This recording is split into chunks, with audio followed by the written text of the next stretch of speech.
To attempt to put an African name on our past, we have to use the two strands of DNA that are passed down to us unchanged. The DNA in a man's Y chromosome and the mitochondrial DNA that both men and women inherit from their mother. Scientists run these signatures through databases of DNA samples collected from contemporary Africans. A match means that we have found a distant cousin.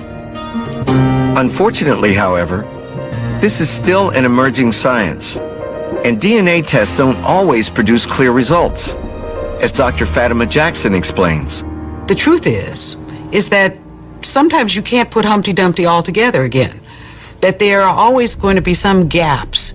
And so not every African American is going to be able to reconstruct all the way back to Africa. Some of the lineages will be rather ambiguous. Mm-hmm. They'll be very common, and it'll be very hard to sort of localize to a particular region or even ethnic group.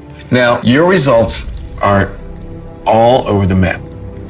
We couldn't find an exact match, but all these are close and are all possibilities. Right. You can pick from, you can identify with these people from Guinea-Bissau and the Kasanga people, or you can identify with people from Mali. I mean, it could be either one that we don't know. Mm-hmm. But we know it has to be one of these tribes because this is where our ancestors came from. Okay? Aha!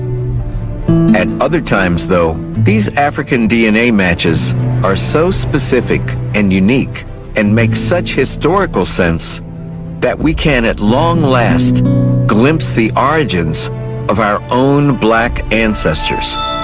Here are the results.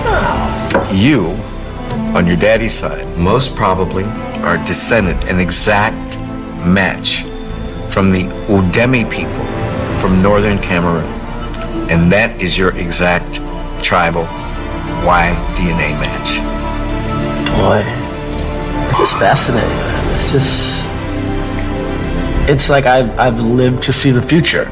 You know what I mean? Well, yeah, me too. It's exciting. Like, nobody even dreamed. Alex Haley couldn't imagine. It was like You share maternal genetic ancestry with the Tikar people in Cameroon. Very interesting. I thought that it might be to Ghana, because the Ghanaians thought that sort of facially I looked like maybe I'd been some mixture of Ashanti and European. That was about the time Ghana applied for $1 billion loan from George Bush, wasn't it? It makes me want to go to Cameroon, meet my people. Yes. You share ancestry with the Benga people in the modern country of Gabon. That means your Kunta Kinte ancestor came from right there. Wow, get out of here. I have to Google Gabon immediately and see what's there. Consultants concluded you are descended from the Luba people. Fascinating. I'll have to find out as much as I can about them. Cameroon. So if I were you, I'd get on the plane and I'd go to Cameroon. Go to Cameroon. That's definite. And this, my friend, is where most probably you are descended on your mother's side. Niger. I can't translate it into gold or silver. Mother's side, you are Mende. I know this is so. There's so many surprises here, but this one is not a surprise. And among the Tikar people in Cameroon. Oh my goodness, the bongo. I can't believe it. And it's an area, Q, you ready for this? It's an area that's famous for its music and artistic genius. You're kidding. No. I can't believe it, man. I would have never guessed that. Wow. And then for Sarah Lightfoot, we got 4 out of 5 matches to a person who is Balanta and one who is Mandingo. And they are in the Republic of Guinea-Bissau. Any reactions? This makes me want to go there tomorrow. That's my reaction. It does? Yes, yes. Absolutely. His paternal lineage appears to be common among the Igbo in Nigeria. I thought so. You thought so? I thought so. What made you think so? Well, my uncle had alluded to thinking that the ancestors that came over on the boat through family traditions and conversations were originally Igbo and from Nigeria on my father's. This leaves 3 remaining guests. Of them, Dr. Ben Carson has the greatest number of exact mitochondrial matches. Their spread can be best explained by the Bantu migration and the slave trading activities of one of Central Africa's most powerful empires. His ancestors were probably a marginal subject of the Lunda Empire. It's probably the easiest way of describing his ethnicity. That's fantastic. Goldberg, there are exact hits with Papel from Guinea-Bissau and Biota from Guinea-Bissau. It's not much to go at. These 2 people live next door to each other. They share lots and lots of ancestors. Very common.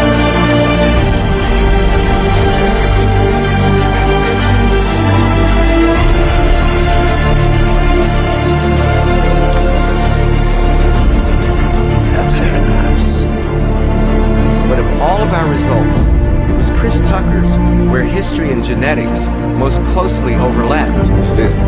Come on, man. Tell me. This is what we found.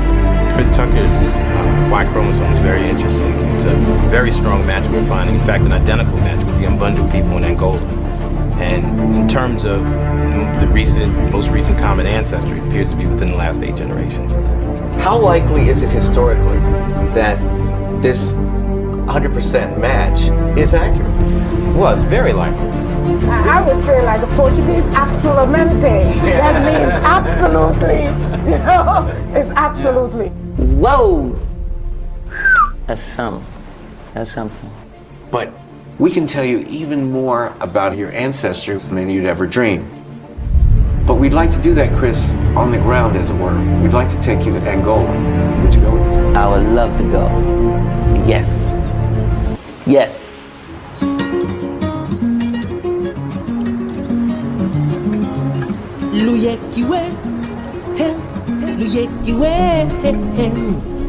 Located on the Atlantic coast of Central Africa, Angola is one of the continent's most fascinating countries. Conquered by the Portuguese in the late 16th century, Angola remained a colony until 1975. Then it was torn apart by 27 years of civil war. Today, the country is finally at peace, it's rebuilding, and it's eager to reconnect with the rest of the world.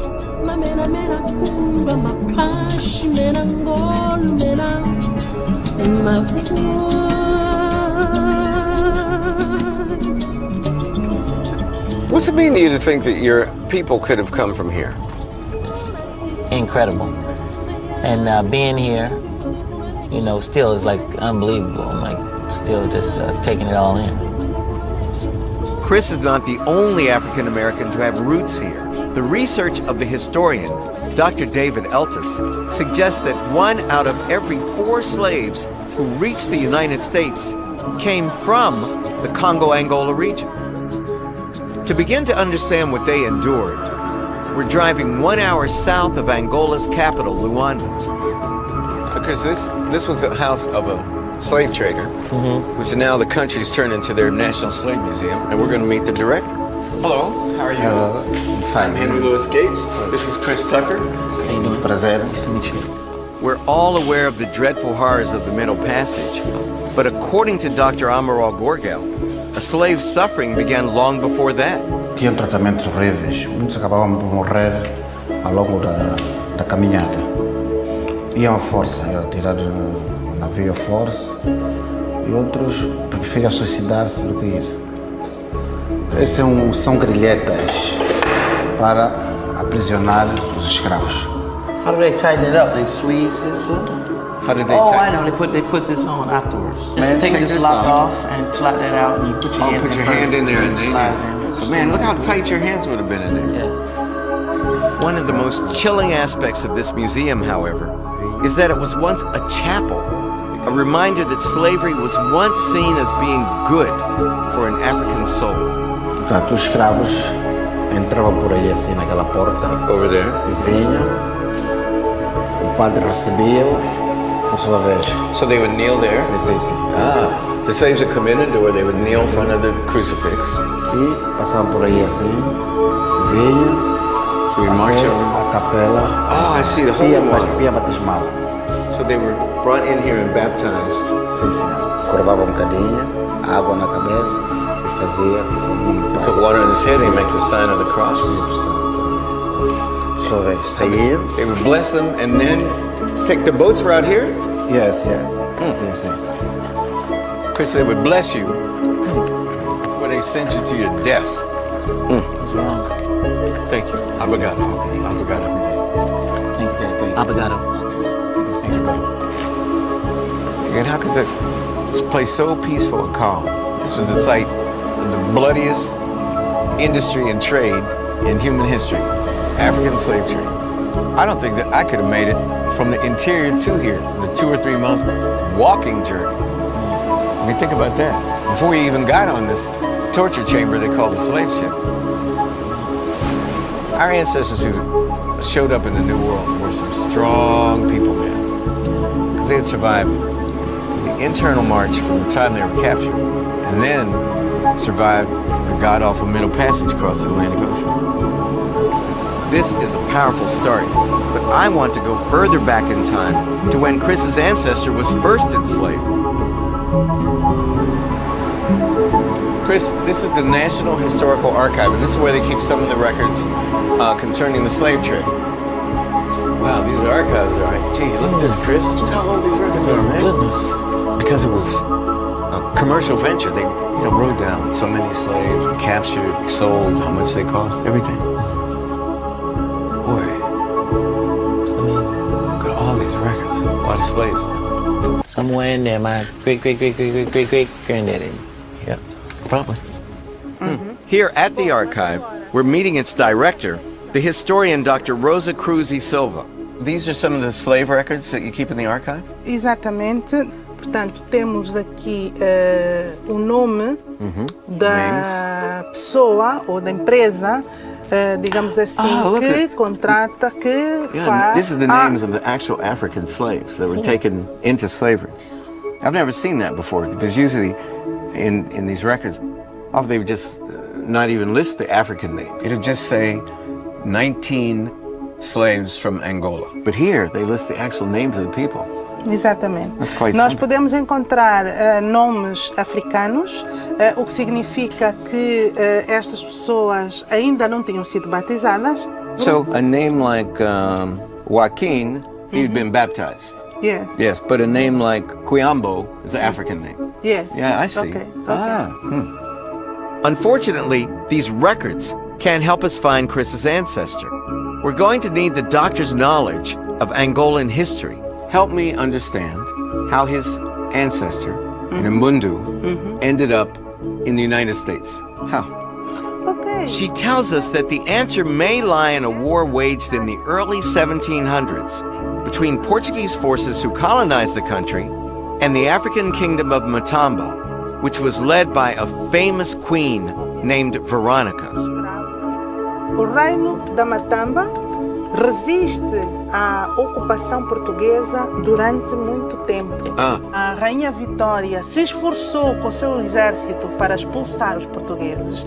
Não tendo conseguido isso, obviamente que os escravos ou a população desse reino acaba por ser transformada em escravos para ir para a América.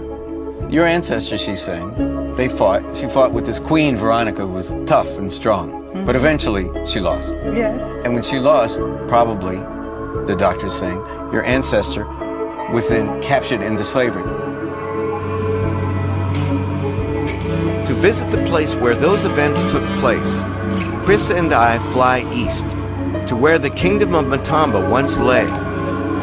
For Chris's ancestor, walking in chains, the agonizing journey to the coast would have taken over a month. Retracing his steps takes us less than an hour. We arrive at the region's capital, Melange, a city devastated by the recent civil war. Boy, it looked like it was bombed, man. Yeah, man. This was the site of... They had a huge battle here. Yeah. 1997. And the Mbundu fiercely resisted. That battle fits within a long tradition of resistance, dating all the way back to the early 1700s, when people here fought the Portuguese forces who were trying to subdue them. To complete the circle that was broken when they lost this war, and their sons and daughters were shipped into slavery, Chris and I drive 1 hour deep into the bush to visit one of the oldest villages in the area.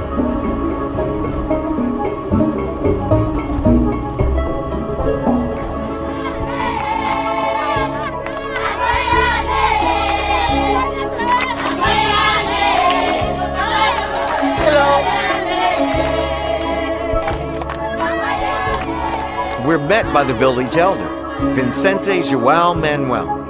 Soba Kisako. This is Chris Tucker. I'm Henry Gates. Hello. Do your people ever talk about people who were sent away as slaves to the New World?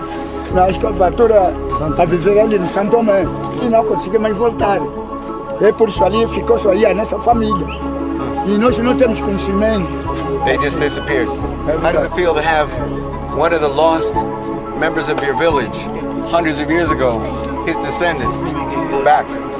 Ficou alegre de ver a minha família. Said he's happy to see you back. Thank you. I'm happy to be back. My people. Come on, sweetheart. Come on. Y'all come with us. Chris, I think we got some fans. Yeah, these are my people. We can't say for sure that this is where Chris's ancestor came from. But here, under the village's sacred tree, is the perfect place for a homecoming.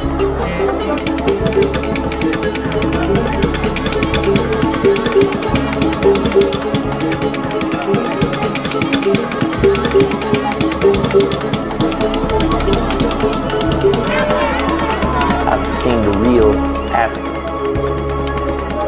I got a wealth of knowledge. It was all so different, people so great, and I just fell in love with it.